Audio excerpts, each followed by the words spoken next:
देखिए, एक तो ये जो आंदोलन है ये काफ़ी ऐतिहासिक अब हो गया है और इस आंदोलन की तुलना आप अब तक हुए किसी भी आंदोलन से नहीं कर सकते। बहुत सारे लोग इस आंदोलन की तुलना जो महेंद्र सिंह टिकैत जी के नेतृत्व में बोट क्लब वाला हुआ था उससे करते हैं। बहुत सारे लोग इस आंदोलन की तुलना करते हैं जो आज़ादी की लड़ाई के दौर में पंजाब में मुजारा आंदोलन हुआ था और उस मुजारा आंदोलन में जो किसान थे, मुजारा थे, उन लोगों ने जागीरदारों, ज़मींदारों, राजाओं की 18 लाख एकड़ ज़मीन को जो है गरीबों के नाम कराया था। तो ये सब तुलनाएं लोग कर रहे हैं, लेकिन मुझे लगता है कि ये आंदोलन बिल्कुल अलग है। इसके मुद्दे अलग हैं, मुद्दे इसके बड़े स्पष्ट हैं और इसका दायरा बड़ा व्यापक है। क्योंकि एक तो जिन मुद्दों को लेकर के ये लड़ाई शुरू हुई है वो मुद्दे इस देश के अंदर जो कॉरपोरेटीकरण और निजीकरण की जो मुहिम चली है WTO के दबाव में, और जो वैश्विक वित्तीय संस्थाएं हैं उन लोगों ने जिस तरीके से भारत को कर्ज के एवज में WTO की शर्तों को लागू करने के लिए मजबूर किया, ये दबाव जो है अटल बिहारी वाजपेयी की सरकार के दौर से ही शुरू हो गया था। और ये जो 3 कानून हैं ये इसकी इंतहा है, जो 3 कानून हैं। तो इसके ख़िलाफ़ ये लड़ाई है और इसलिए ये जो लड़ाई है इसको आप देखेंगे इस आंदोलन में जितने भी लोग आए हैं, किसान आए हैं, लाखों किसान हैं, पूरे देश भर में ये आंदोलन अभी जो है अपना स्वरूप ग्रहण कर चुका है, राष्ट्रव्यापी वाला। लेकिन इसमें अगर एक चीज़ आप पूछेंगे शामिल होने वाले आदमियों से, तो एक सामान्य किसान भी जो इसमें भागीदार है वो अपने मुद्दों के बारे में साफ जानता है, वो जो है अपने लक्ष्य के बारे में साफ जानता है। और उसका कारण यही है कि लंबे समय से जो लड़ाई चल रही थी घाटे की खेती के ख़िलाफ़, किसानों की आत्महत्याओं के ख़िलाफ़, पिछले 3.5 साल से आप देखें तो देश भर में हम लोगों ने 3.5 साल पहले किसान मुक्ति यात्रा निकाली थी और 10,000 किलोमीटर की यात्रा हम लोगों ने की थी। उसमें हमने हज़ारों सभाएं की, हज़ारों मीटिंगें की किसानों के बीच और लगभग 12 लाख किसानों से सीधा हम लोगों ने उस दौर में संवाद किया था। और उसके बाद भी ये आंदोलन लगातार चलता रहा और 3 साल से हम लोग लगातार दिल्ली में बड़ी रैलियां कर रहे थे, बड़े कन्वेंशन कर रहे थे, देश भर में कर रहे थे। तो किसानों के अंदर एक नए जागरण की मुहिम जो है ये चली थी। और ये जो किसानों की घाटे की खेती के कारण जो आत्महत्या का सिलसिला शुरू हुआ और वो आज 4 लाख तक पहुँच चुका है, तो ये एक बहुत पीड़ा थी। और इस पीड़ा के ख़िलाफ़ जो पहली बार देश के किसान जो है वो एकजुट होना शुरू हुए और मंदसौर कांड के बाद हम लोगों ने एक अखिल भारतीय किसान संघर्ष समन्वय समिति का गठन किया, जो अभी देश भर के किसान समन्वयों का सबसे बड़ा समन्वय है। लगभग 250 से ज़्यादा किसान संगठन इसमें शामिल हुए। तो उसने जो मुहिम देश भर में चलाई, इसने किसानों के अंदर किसानों के इशूज़ के प्रति एक नए जागरण की मुहिम को नेतृत्व दिया एक किस्म से। तो लेकिन ये 2 मुद्दों पर हम लोगों ने मुख्यतया किया था, एक तो कर्ज मुक्ति वाला और दूसरा स्वामीनाथन आयोग की सिफारिशों के अनुरूप जो है के अनुसार C2 प्लस 50% मुनाफे पर आधारित MSP लागू करो,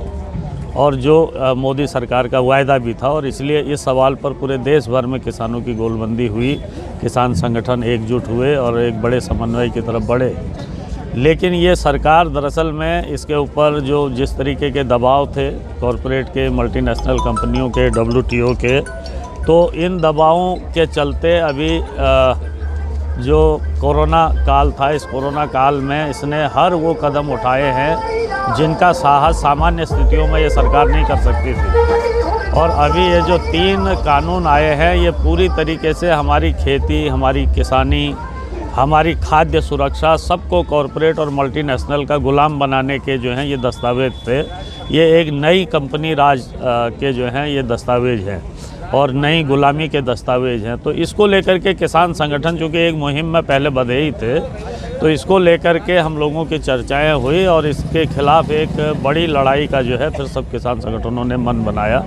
इसमें पंजाब के किसान संगठनों ने पहल की। पंजाब में हमारा AIKSCC से जुड़े हुए 11 किसान संगठन पहले थे जिन्होंने इसकी मुहिम की शुरुआत की और फिर सारे पंजाब के किसान संगठनों को बुलाया और लगभग 32 किसान संगठनों का एक साझा मंच पंजाब में बना जिसने इस लड़ाई को शुरू किया जो अभी की लड़ाई है। तो आप अगर देखें तो 15 जुलाई के आसपास से ये लड़ाई शुरू हो गई थी और 1 अक्टूबर आते आते तक हम लोग पंजाब के अंदर रेलवे ट्रैक जाम करने की तरफ, हम लोग वहाँ रिलायंस के पेट्रोल पंप जो है बंद करने की तरफ, उनके मॉल्स और ये सब का घेराव करने की तरफ, टोल टैक्सेस को जो है खोल देने की तरफ बढ़ गए थे। तो इस आंदोलन की एक सबसे बड़ी खासियत ये रही है कि देखिए किसानों को साफ साफ दिखा है। जब हम कह रहे हैं कि खेती के कॉर्पोरेटीकरण तो ये तो हम बहुत पहले से कह रहे थे,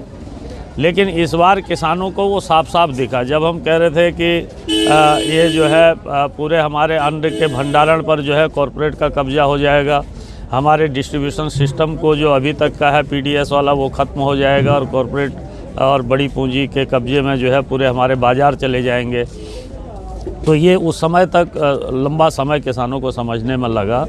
लेकिन इन कानूनों के बाद किसान सीधे सीधे समझ गए कि इस देश के अंदर कॉर्पोरेट राज का मतलब मोदी सरकार के राज में जिस तरीके से अंबानी अदानी जैसे जो बड़े कॉर्पोरेट घराने हैं उनके हाथों हमारे देश के ज़्यादातर संसाधनों को लुटाने की जो कोशिशें हो रही हैं, तो ये जो है नई गुलामी के दस्तावेज दरअसल में इन्हीं के कंपनी राज को लाने के हैं। तो इसलिए जिसको हम क्रोनी कैपिटलिज्म कह रहे थे, जिसको हम जो है कह रहे थे कि भाई पूंजीवाद में भी भाई भतीजावाद मोदी के राज के आने के बाद आ गया है, तो पंजाब के किसानों ने उसको बहुत सरलता से जो है अंबानी अडानी राज के खिलाफ जो है उसको जो है सरलता से किसानों को समझाया है।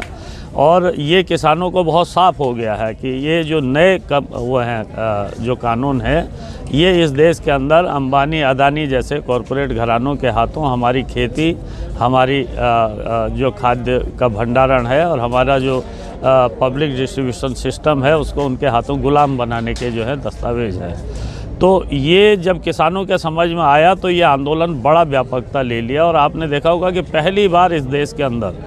न सिर्फ सरकार की नीतियों के खिलाफ किसान सड़कों पर हैं बल्कि कॉरपोरेट कंपनियों के और उनके जो लूट है उसके खिलाफ भी सीधी लड़ाई में है। ये पहली बार हुआ है देश के अंदर कि जब आप सीधी लड़ाई में किसान उतरा है। पंजाब के अंदर और हरियाणा के अंदर भी अब धीरे धीरे ये लगभग हो गया है, जैसे सारे टोल टैक्सेस जो है फ्री हो गए हैं पंजाब और हरियाणा के अंदर। पंजाब में रिलायंस के पेट्रोल पंपों पर जो है किसानों के धरने हैं और वो जो है अभी भी 1 अक्टूबर के बाद से वो एक बूंद जो है तेल का नहीं बेच पाए हैं। उनके मॉल्स को लोगों ने घेरा और ये यही नहीं है, मैं देख रहा हूँ पूरे देश भर में भी। अभी कुछ दिन पहले मैं देख रहा था एक रिपोर्ट जो है और उसमें फ़ोटो भी आ रही थी कि सिलीगुड़ी के अंदर भी पश्चिम बंगाल के अंदर रिलायंस के मॉल को जो है लोगों ने बंद कर दिया। देश भर में ऐसी घटनाएँ जो हैं लगातार हो रही हैं। तो ये जो क्रोनी कैपिटलिज्म वाला जो हम लोग बात कर रहे थे, दरअसल में किसान जो है सीधे सीधे समझ गया है इसको कि भाई इसके खिलाफ हमको लड़ना है। और ये लड़ाई जो है उसके जो प्रतीक हैं, क्रोनी कैपिटलिज्म के प्रतीक हमारे देश के अंदर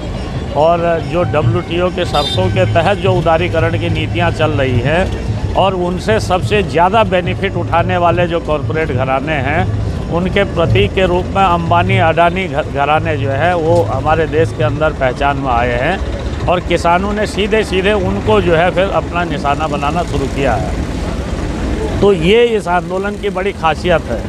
और इसीलिए आप देखिए कि मैं समझता हूँ कि इस आंदोलन के अंदर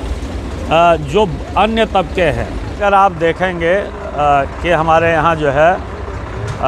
जो आंदोलन ये चल रहा है, इस आंदोलन में एक तो एक झंडा आपको नहीं मिलेगा, एक नेता इसका नहीं है, एक झंडा इसका नहीं है, किसी एक बैनर पर ये लड़ाई नहीं लड़ी जा रही है। ये ऐसा आंदोलन है जिसमें 500 से ज़्यादा संगठन सीधे सीधे जो है इस लड़ाई का नेतृत्व कर रहे हैं और उनके अंदर एक ऐसी साझा स्पष्ट समझ बनी है आंदोलन को लेकर के, उसके इशूज़ को लेकर के कि ऐसा बहुत ही कम देखने को मिलता है कि इतने बड़े मूवमेंट जो हैं उसमें इतना अनुशासन बना हो। जिस मूवमेंट का कोई एक नेता नहीं है, जिस मूवमेंट का कोई एक बैनर नहीं है, जिस मूवमेंट का कोई एक झंडा नहीं है,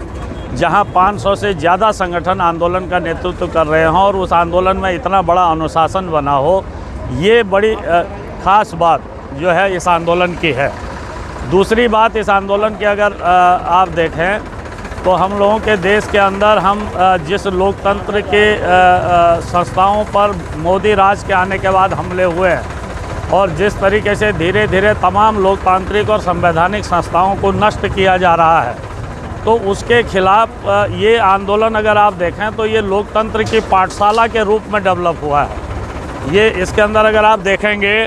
तो अलग अलग विचारधाराओं के संगठन हैं। इसमें वामपंथी किसान संगठन भी हैं,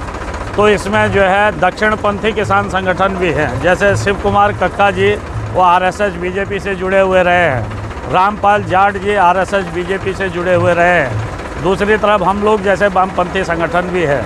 तो अलग अलग धाराओं के संगठन हैं, लेकिन उन सब के बीच मुद्दों को लेकर के और जो स्पष्टता बनी है, जो यूनिटी बनी है, तो उसको अगर आप देखेंगे तो हर संगठन की अपनी मीटिंगें होती हैं, उसमें वो अपने आगे की जो है रणनीति बनाता है। उसके बाद वो जिन समन्वयों में मिले हैं उन समन्वयों की मीटिंगें होती है और फिर उसके बाद संयुक्त मोर्चे की मीटिंग होती है और संयुक्त मोर्चा जो फाइनल करता है उसको सबको समान रूप से अनुशासित होकर लागू करना होता है। तो इसको मैं समझता हूँ कि इस आंदोलन ने एक ऐसे दौर में जब देश में लोकतंत्र और लोकतंत्र के संस्थाओं को नष्ट किया जा रहा हो, संवैधानिक संस्थाओं को नष्ट किया जा रहा हो, ऐसे समय में इस विविधता भरे देश के अंदर ये जो एक लोकतंत्र की पाठशाला के रूप में ये आंदोलन डेवलप हुआ है, विकसित हुआ है, तो ये भारत के लोकतंत्र के भविष्य के लिए भी मुझे लगता है कि बहुत